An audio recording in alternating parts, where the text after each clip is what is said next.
কাইতন বাঁধে, ছোট্ট ছেলে মেয়েদের কোমরের মধ্যে কাইতন বাঁধে না? আপনাদের এলাকায় বাঁধে?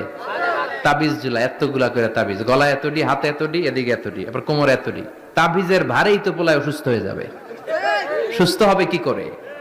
বিশ্বনবী তাবিজ ঝুলান নাই, বিশ্বনবী ঝাড়ফুঁক করতেন। রুকিয়া, ঝাড়ফুঁক করবেন। বিশ্বনবী হাসান হুসাইনকে ঝাড়ফুঁক করতেন। বুখারীর বর্ণনা, আউযু বিল্লাহি আউযু বিকালিমাতিল্লাহি তাম্মাহ মিন কুল্লি শাইতানিন ওয়া হাম্মাহ ওয়া মিন কুল্লি আইনিন লাম্মাহ। এই দোয়াটা পড়ে বিশ্বনবী হাসান হুসাইনকে ফু দিতেন।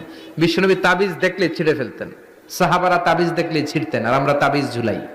তাবিজ আপনার কিচ্ছু করতে পারে না, করতে পারে কে? আল্লাহ। কোরআনের আয়াত দিয়ে তাবিজ দেয়া যাবে কিনা এটা একটা ইখতিলাফি মাসালা, কিন্তু নিরাপদ হচ্ছে আপনি তাবিজের কাছেই যাবেন না, আপনি ঝাড়ফুঁক করবেন।